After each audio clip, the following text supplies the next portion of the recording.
Hello my dear student, आज एक नए टॉपिक के साथ उपस्थित हैं जिसका नाम है प्रतिरोधों का संयोजन।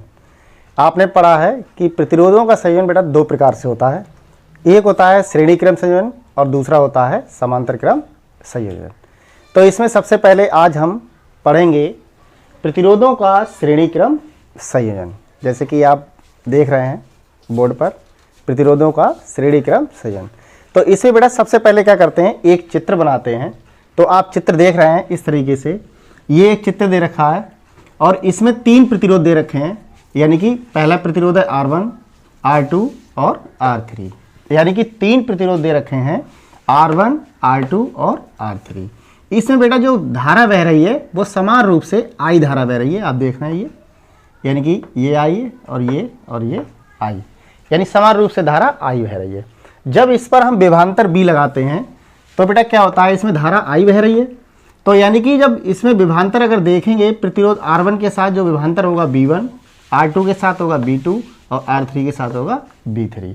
और इसमें बेटा क्या करते हैं, एक 20 वोल्ट की बैटरी हम जोड़ देते हैं। ठीक है, अब हम क्या करेंगे, ओम के नियम से। ओम के नियम से आपने पढ़ा भी है। ओम का नियम क्या कहता है, ओम के नियम से, ओम का नियम आपने पढ़ रखा है, मैंने भी पढ़ा है। B बराबर IR क्या होता है बेटा, B बराबर IR। ठीक है, यानी कि इसको हम इक्वेशन नंबर 1 मान लेते हैं।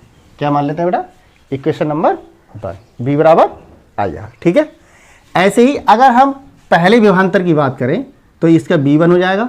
धारा तो बेटा I है क्योंकि वो कॉमन है, सभी में I धारा बह रही है समान रूप से।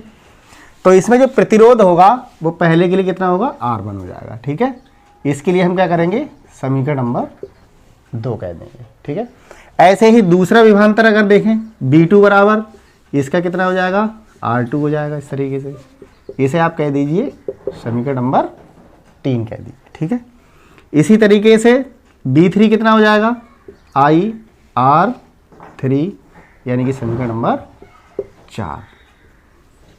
ठीक है, अगर हम कुल विभवांतर की अगर बात करें, कुल विभवांतर, अतः कुल विभवांतर, कुल विभवांतर इसको आप जोड़ दीजिए, B बराबर B1 plus B2 plus B3। ठीक है बेटा, यानी कि कुल विभवांतर कितना होगा, B बराबर B1 plus B2 plus B3। इनका आप मान लगा दीजिए यहाँ से। समीकरण 1, 2, 3 व 4 से आप इनके मान लगा दीजिए। यहाँ पर B का मान समीकरण 1 से यहाँ रखेंगे, B2 का मान, B1 का मान यहाँ रखेंगे और B2 का मान यहाँ से यहाँ और B3 का यहाँ से यहाँ। तो B का मान कितना है बेटा, IR बराबर IR1 plus IR2 plus IR3। ठीक है बेटा, यहाँ से आप देख रहे हैं I कॉमन मिल रहा है, तो I कॉमन निकाल लीजिए। तो यहाँ कितना मिलेगा, यानी कि R1 यहाँ R2 प्लस R3। ठीक है, ठीक है बेटा, अब हम क्या करेंगे, I से I आप कैंसिल कर दीजिए। तो यहाँ पे जो R बराबर मिलेगा वो R1 plus R2 plus R3। ये बेटा जो हमारा मान होता है वो इस तरीके से ये निकल के आता है, R बराबर R1 plus R2 plus R3। ये हमारा क्या है, देख लीजिए, श्रेणी क्रम संयोजन।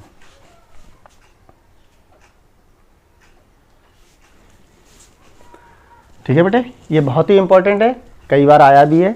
एक प्रतिरोधों का संयोजन 100% आता है। आपसे जब हम वादा कर चुके हैं कि आपको 80 प्लस नंबर दिलाना है, तो आप हमारे साथ मेहनत करते रहिए और हमारे चैनल के साथ जुड़े रहिए।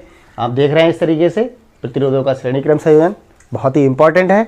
हर बार एक आपका जो संयोजन होता है, या श्रेणी क्रम संयोजन या समांतर क्रम संयोजन में से 100% आपको एक जरूर मिलता है। हर बार ये यूपी बोर्ड की परीक्षा में आता है बेटा, तो इसीलिए बहुत ही इंपॉर्टेंट है। इसका चाहे तो आप स्क्रीनशॉट कर लीजिए और आगे नेक्स्ट वीडियो में फिर मिलेंगे। तब तक के लिए नमस्कार, जय हिंद, जय भारत।